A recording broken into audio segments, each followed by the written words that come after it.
Aburahamu ku musozi wa Moriya agiye gutamba umuhungu we, hanyuma Imana iramutabara imuha isekurume yo gutamba, hanyuma aho hantu ahita Jehova Jaire, Yehova Yire ko tuyita mu Kinyarwanda, Uwiteka Imana ituma biboneka. Mu yandi magambo, Imana itugaburira, Imana idutunga, Imana itubeshaho. Haleluya. Umukozi w'Imana Mose bararwana mu kibaya cya Refidimu, ahagarara ku musozi, yazamura amaboko, Yosuwa akanesha, yamanura amaboko, Yosuwa akaneshwa. Hanyuma ageze bamufata amaboko ngo Yosuwa atsindisha abamarayika inkota, arangije yubaka igicaniro, arakibatiza cyita Jehova Nisi, Imana ibendera ryacu, cyangwa Imana ihora iturwanirira. Haleluya. Hanyuma Gideyoni yicaye munsi y'igiti cy'umwera arimo gusekura ingano mu muvure, Imana iramubonekera, ariko amaze kumenya ko ari Imana aravuga ati ndapfuye. Imana iramubwira ati ntacyo uri bube. Hanyuma yubaka igicaniro akita Jehova Shalom, Uwiteka amahoro yacu, n'ayandi mazina n'ayandi mazina n'ayandi mazina. Ndenda kubabwira, buri muntu wese muri twe wigeze akorana n'Imana, wigeze abona Imana imukorera. Ushobora kuba wari wise Imana izina nawe ntumenye ko wayise izina. Haleluya. Ahubwo reka nkubaze, haba waba ushobora kwibuka igihe Imana yakoze ikintu ukicara ukavuga ngo umva Mana uri Imana? Haleluya. Hari igihe umuntu yicara akavuga ngo umva Mana uri Imana. Amina. Mfite umwana w'umukobwa, hari ubwo abantu bajya banga gutanga ubuhamya bwo mu rugo, ariko buriya nka biriya Neti na Ngondo bakoze ni byiza. Burya mujye mutanga ubuhamya bw'iwanyu, kuko burya ubuhamya bw'iwanyu nibwo bw'iwanyu. Hari abantu bakunda ibintu byo hirya kure bya generalite, ngo ariko ntukavuga ibintu byawe, ngo ntukishyira ahagaragara, jya uvuga ibikureba. Ishimwe ryawe riba ari iryawe, n'ibyaha byawe wihannye biba ari ibyawe. Ibyo ni byo abantu bakunze kumva, ngo ntukavuga ibyaha byawe. Kandi Imana yarangiriye neza, reka nyibabwira ko nari umunyabyaha, Imana ikangirira neza. Amina. Cyo rero nendaga kubwira si icyo, twese burya tujya twita Imana izina. Muri 1994 twabyaye umwana w'umukobwa. Hanyuma murabizi abagabo tuba dufite responsibility ikomeye cyane yo kubona izina uzita umwana. Hanyuma na madamu turicara, ndamubwira ntuya mwana tumushakira izina rikwiye igihe tuvuyemo. Turashakisha, hanyuma tumwita Uwirinze. Uwirinze. Hari abantu bajya basoma izina rye wenda nk'iyo yanditse ku bipapuro bakamwita Uwirinze. Ni Uwirinze, kuko twabonye Imana irinda umuntu. Imana ikakurinda, ibintu bikaza ukabibona, bombe zikagwa zikagucaho. Umva, ku itariki ya 19 z'ukwezi kwa kane twari hariya muri stade. Ubu gate yanjye sinzongera kuyimenya, barazihindaguye.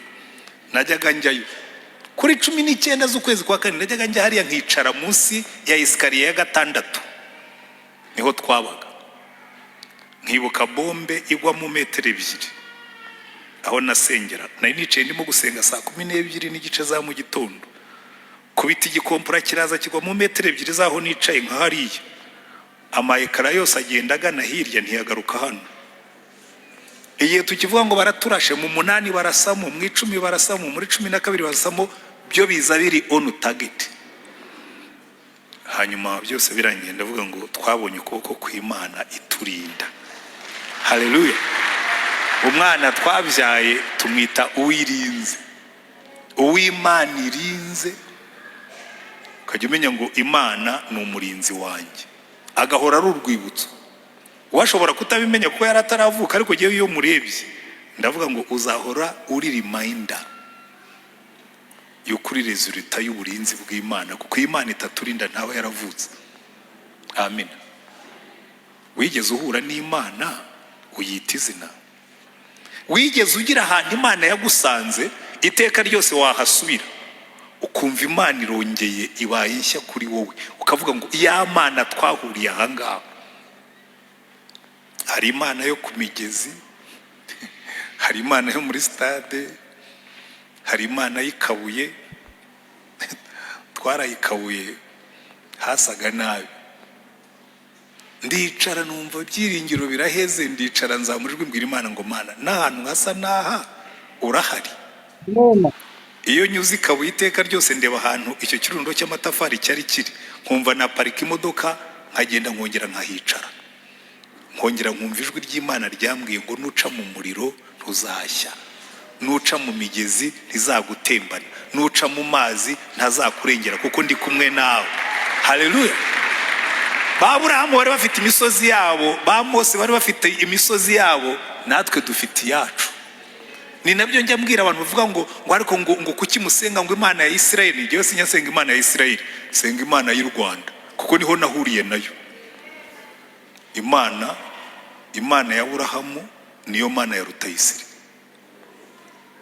Yabaye Imana yawe ariko Mana ya Aburahamu, Mana ya Isaka, wajya uvuga ngo Mana yanjye. Iyo niyo nzi. Aburahamu yari azi Imana ye, nanjye nzi yanjye kandi nimwe. Ariko bakunda kwisengera Imana ya Aburahamu na Isaka na Yakobo, mujye mukomeza ntacyo bizayitwara. Ariko ngiye nkunda kwivugira Mana yacu, ya yindi twabonye cyagiye.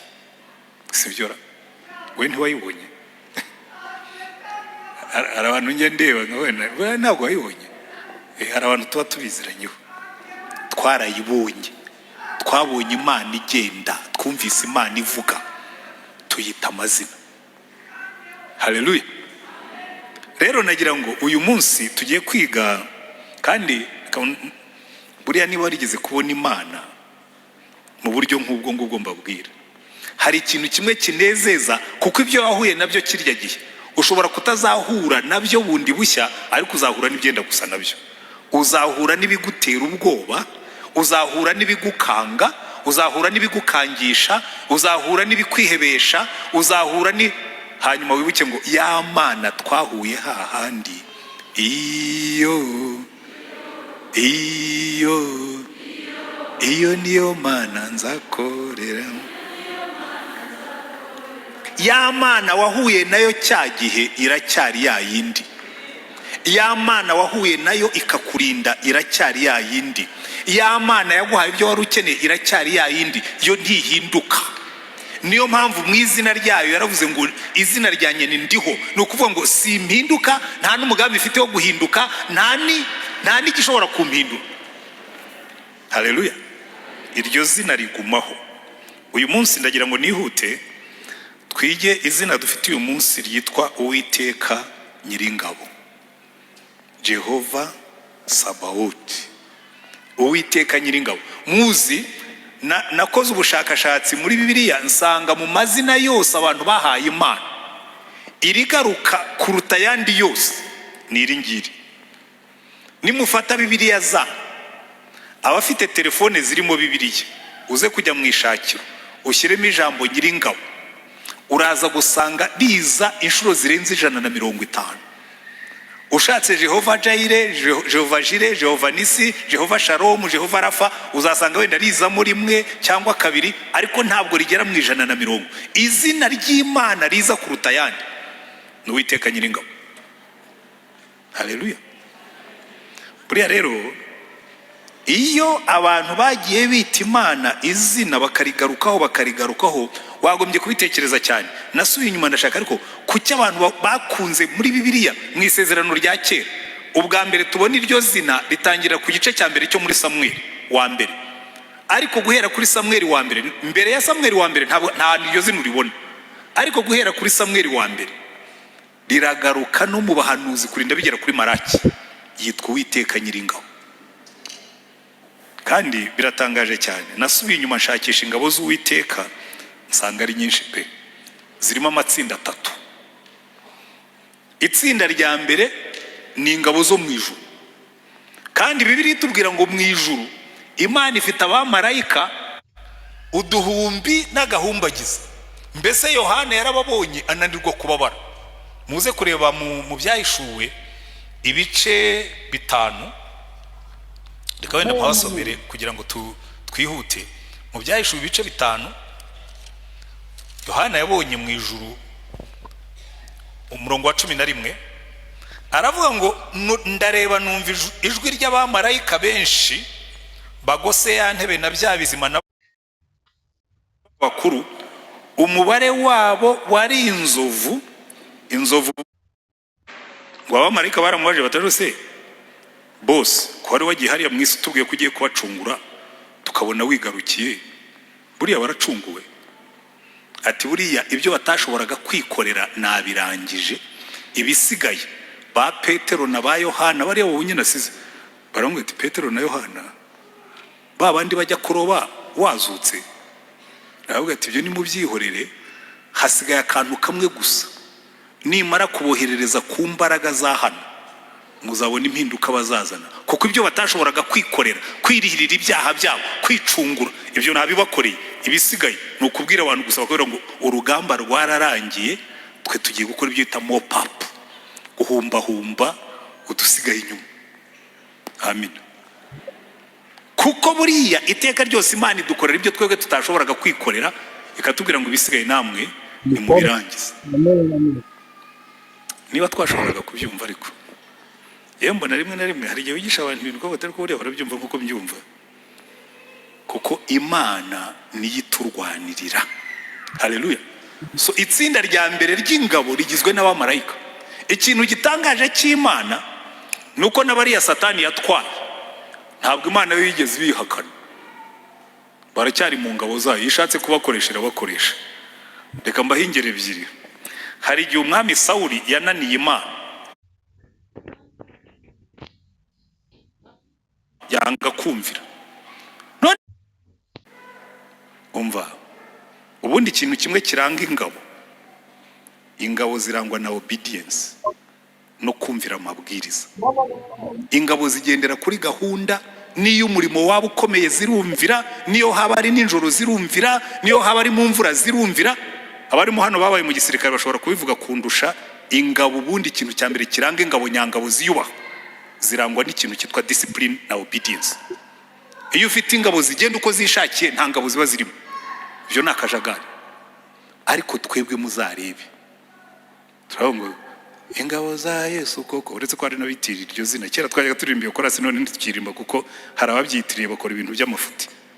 Si ibyo nababwiraga, biyise ingabo za Yesu z'abanyamafuti. Ariko reka mbereke, izi ngabo kategori 2 nizimana ibwira ibintu zikajya impaka. Ubundi nta musirikare ujya impaka na boss. Iyo afandi mukuru yavuze ngo murajya hariya, niyo umva. Ngewe nitegereje abasirikare mu gihe cya genocide n'intambara yo kwihagarika, bari abantu narabatangariye. Twabaga hariya muri stade, umusirikare umwe sinzi n'izina rye, cyakora isura ye nari nyizi. Icyo gihe bazaga niho ari no kumenya na ranka ye, babaga bameze nkatwe b'abasiviliya. Inkotanyi icyo gihe zibwira ngo bambaraga bitandukanye. Uwo nguwo rwose yazaga yiyambariye, ariko bene wabo bari babizi ko ari afande. Aravuga ati hari imbundi yari iri hariya haruguru, hariya zanu, iriya mbunda ndayishaka kuko mu mwanya hari order baduhaye yo kujya gufata rebero. Iriya mbundi igomba kubanza ikavamo. Baragiye nyuma y'isaha barazaramubwira ati byanze. Ati nababwiye ngo ntibishobora kwanga, mufata abandi musubiriyo ndayishaka. Bagarutse bayizanye. Kuko niyo byaba bikomeye, iyo uri umusirikare nyamusirikare nta impossible ibamo. Niyo mwagenda mugakomereka babaha abandi kugeza igihe iyo target igerwaho. Ariko muzarebe twebwe turiyorohereza. Ariko urumva ibintu barimo kutubwira ngo nitureke gusambana, ngo nitureke gukunda ibintu ubundi biri simple. Twebwe ingabo za Yesu umva, nizo ngabo zitagira gahunda, nizo ngabo zitagira discipline, nizo ngabo zikorera ibyo shebuje yazibujije kandi zigakomeza. Zisa n'iz'ibihugu bimwe na bimwe nashaka kuvuga mu mazina. Ingabo zitagira discipline, ariko bambe ntabwo wazirenganya. Buriya mu byo nize, ngewe nize ibintu bya leadership, barakubwira ngo ingabo zose zigenwa cyangwa zigengwa na kadete abofisiye bazo bizemo. Iyo ufite abasirikare bakuru bigiye muri kadete za wongo z'amafutifuti, ugasanga pastori ni utanga urugero rw'ubusinzi, ugasanga ni ukabakaba, ni ugira gute, nta kuntu ingabo ze zitazasa nawe, kuko ingabo zose zisa n'umutware wazo. Ariko icyo nicyo kibazo cy'izi ngabo. Kategori de y'ingabo nizo ngabo zirwana hagati yazo zikumva ari normal, kandi shebuja yazihaye akazi bajya gukora, bafite brigade ya 400 igomba kungikanya n'iya 405, zirahindukiye intwaro babahaye bararasanye, kandi shebuja bari ntibanagire n'isoni bakamugaruka imbere. Buriya nkunda ukuntu basogokuruza batozaga abasirikare babo. Umwami witwa Ruganzu yari afite ingabo zitwa ibisumizi, hanyuma bavuye gutera hirya iriya bamurasa mu jisho arapfa. Ibisumizi baravuga ati ntabwo dushobora kubaho umwami wacu yapfuye, bose bariyahura. Ati no nta kuntu twazabwira abanyarwanda ko umwami wacu bamwishe duhari. Ariko bari bamurasha umwambi, si uko ingabo zari zananiwe kumurwanirira. Umushi yahagaze mu giti amurasa mu jisho, umuntu arapfa. Na Rwabugiri niko yapfuye. Buriya bari abantu hirya ukuntu batumazeho abami, ab'ibihanganye bose bishwe n'imyambi y'abashi n'abanyabungu. Ariko icyo nenda kubabwira si icyo ngicyo. Urumva abo baravuga ati no ibi ntabwo dushobora kubyemera ko bibaho.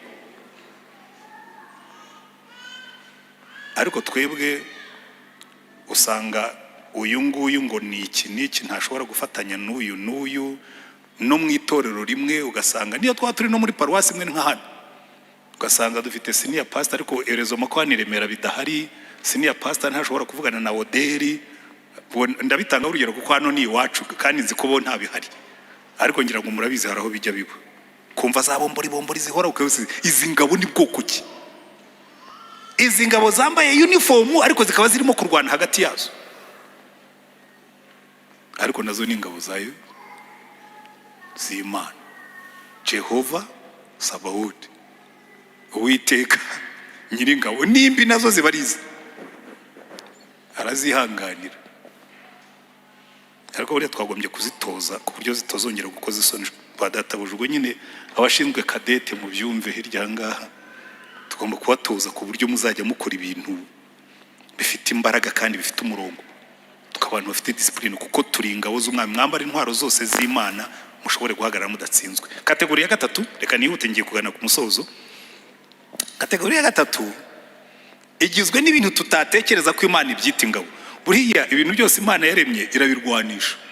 Buriya Dawidi ajya kwica Goliyati, yaraje Goliyati aza afite intwaro, afite ingabo, afite icumu, afite agacumu. Dawidi aza afite ibuye, aravuga ati mu maboko y'Imana iri buye riraruta intwaro zose ushobora kuzana. Iyi misiri iraruta intwaro zose wazanye. Kuko Imana yo buriya hari amagambo nkunda cyane, reka tuyasome muri Yoweri ibice 2 twihuse. Imana yavuga ngo hari ibintu Imana yita ingabo zayo ugatanga roze, nibi nabyo Mana ubyita ingabo zawe.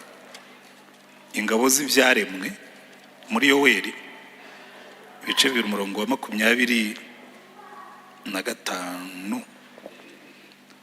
Imana iravuga ngo nzabashumbusha imyaka inzige zariye. Inzige murazize? Inzige n'ibihore. Nzabashumbusha imyaka inzige zariye niyariwe n'uburima n'ubuzukira na kagungu. Uburima, ubuzukira na kagungu, za ngabo zanjye zikomeye nabateje. Ibimonyo, intozi, kagungu, ibinyugunyugu. Imana ikavuga ngo biriya nabyo ni ingabo zanjye. Iyo nshatse kubirwanisha ndabyohereza nkatera abanzi banjye nkabajujubye. Tekereza, hari ahantu Imana yigeze guteza abantu amavuba aramanuka. Ariko buriya nimushaka kumenya ko Imana koko igira ingabo, umuntu yigeze kuduhuhamya mu gihe cya genocide. Yarirukanse bamwirukankanya, arirukanka yihisha mu mwobo. Umwobo wari uriho ibitagangurwa. Urabizi burya ibitagangurwa iyo uciye ku bitagangurwa byabyo za ndodo zazo zihita zishiraho. igihe abandi bakirimo kumushaka, ibitagangurwa biribwiriza, bisubizaho intagangurwa, biradoda neza ku buryo wareba ukabona ntaho ubudodo bwagiye. Abantu barazahagarara imbere y'umwobo baravuga ati ibyo ari byose niba yanagiye ntiyagiye muri uyu mwobo, kuko iyo ajya muri uyu mwobo izi ntagangurwa ntiziba zikiriho, bacaho baragenda. Izo ni ingabo z'Uwiteka ashobora kohereza zikakurwanirira. Hari ingero nyinshi. Abandi birukankanye umwana aragenda yicara munsi y'igiti, harimo umutiba w'inzuki. Sinzi icyamanuye umutiba w'inzuki, wikubita hasi, inzuki ntizamurya ariko zirara muri ba bantu. Shogo zirabi. Ubwo ni ubuhamya tugenda tubona. Ibintu byose Imana ishobora kubihinduramo ingabo ikabikoresha iyo ishaka kukurwanirira. Haleluya. Niyo mpamvu Imana ivuga ngo za ngabo zanjye za kagungu n'uburima n'ubuzukira n'ibimonyo n'intozi, ngo za ngabo zanjye nabateje. Rero Imana yacu niyo mpamvu ivuga ngo ndi Imana nyiringabo. Haleluya.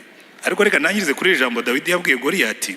Yaramubwiye ngo rega Goliyati, ibintu urimo gukora nuko utasobanukiwe urwana nawe.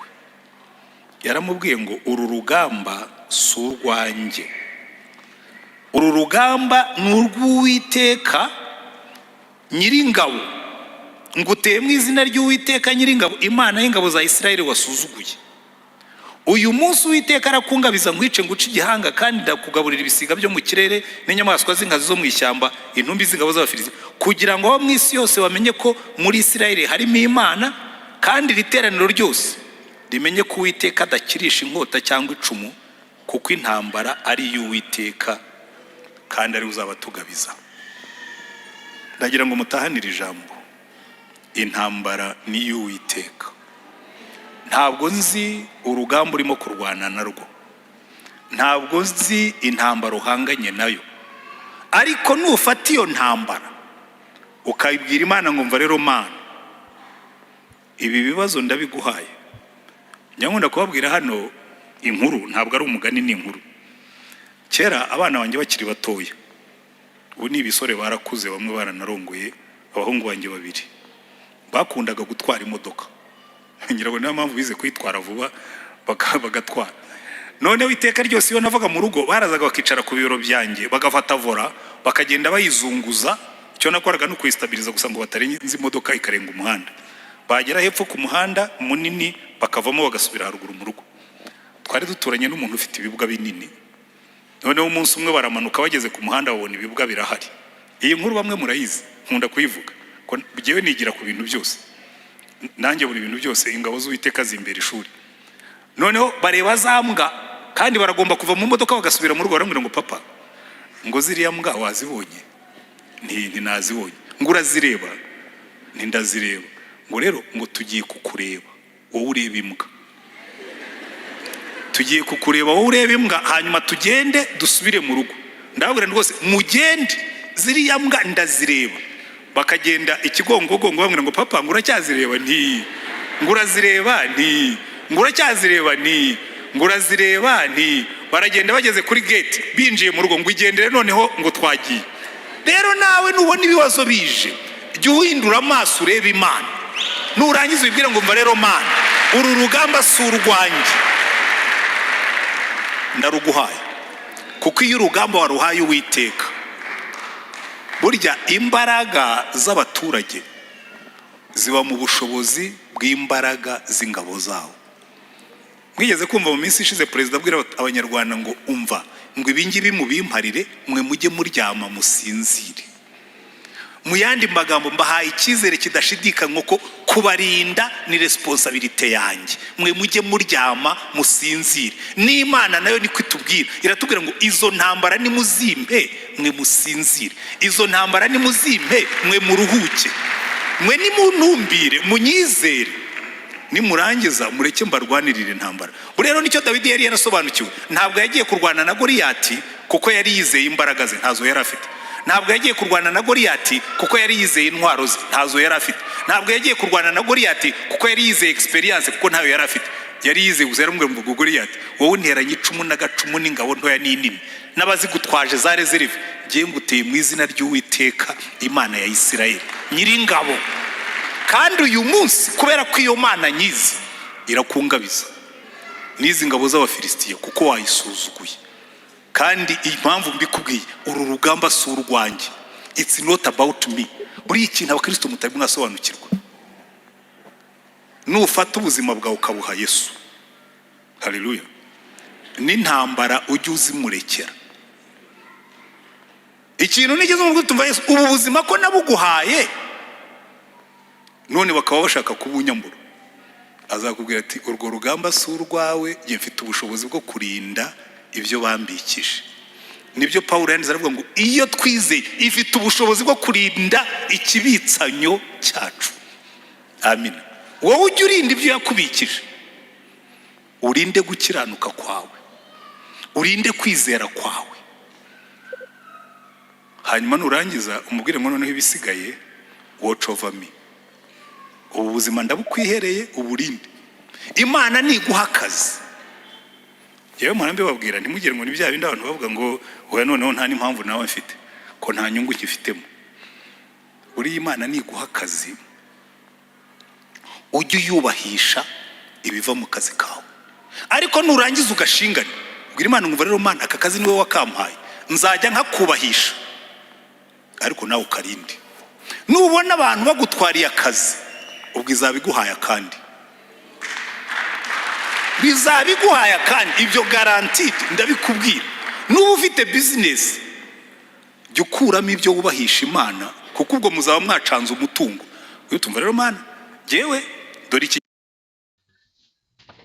cya 10 nkuzani, ariko nawe sinya mbibabwira ngo nutanga icya 10 ujye ukivugiraho, ariko nawe undindire business, uyirinde abanyamashyari, uyirinde ingegera n'ibisambo, uyirinde abesikuro, ariko nanjye nzajya nkubahisha ibyo umpaye. Uzaba uzi ngo iyi Mana, iyi business nayihaye niyo izayicunga, kandi iryo ni isezerano ryayo. Urugamba si urwawe, nturwaye. Jehova Sabaoth, Uwiteka Nyiringabo, Imana iturwanirira. Amina. Umutekano w'abaturage uva muri discipline n'ubushobozi bw'ingabo z'igihugu cyabo. Baba buriya mu bantu bagira security, abanyamerika bo, iyo umunyamerika agiye ahantu arabanza akiyandikisha muri ambasade bakamenya ko hari, kandi bigira umumaro. Twigeze kujya Sierra Leone, reka ndangirize kuri iyo nkuru dusenge. Noneho tugezeyo tumazeyo iminsi 4, twari hamwe n'abanyamerika twagiye kwigisha abanyamasengesho baho. Intambara iraturika hagati witwa Paul Kuruma n'uwitwa Fode Sango. Intambara iraturika mu mujyi. Abanyamerika kubera ko yari yandikishije kuri ambasade bahise bohereza imodoka yo kuri ambasade izaho twari turi, bati tuje kukujyana. Batanze itegeko ngo tweva ko abanyamerika bose. Aravuga ati ntabwo nshobora gusiga abagenzi banjye n'igihe wabazanye. Aravuga ati uko byagenda kose bazane nabo tubajyane. Turagiye kubita mu ndege ya UN, baratwambutsa batujyana hakurya Conakry, kubera yuko hari abaturage bafite umutekano kuko ingabo zabo zihora ziri maso. Amina. Imana yacu reka kubwira ngo izi ngabo zose ziri mu service kandi ndiso. Umutekano wawe ni responsibility yanjye, ariko icyo ugomba gukora ugomba kubuzwe ko hari. Amen.